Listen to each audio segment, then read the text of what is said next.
আসসালামু আলাইকুম।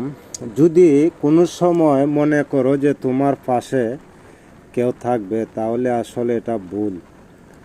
বর্তমান যে সময়টা এখন আসছে বা আসতেছে, কেউ কারো পাশে থাকতে রাজি না, আর কেউ কারো পাশে থাকেও না।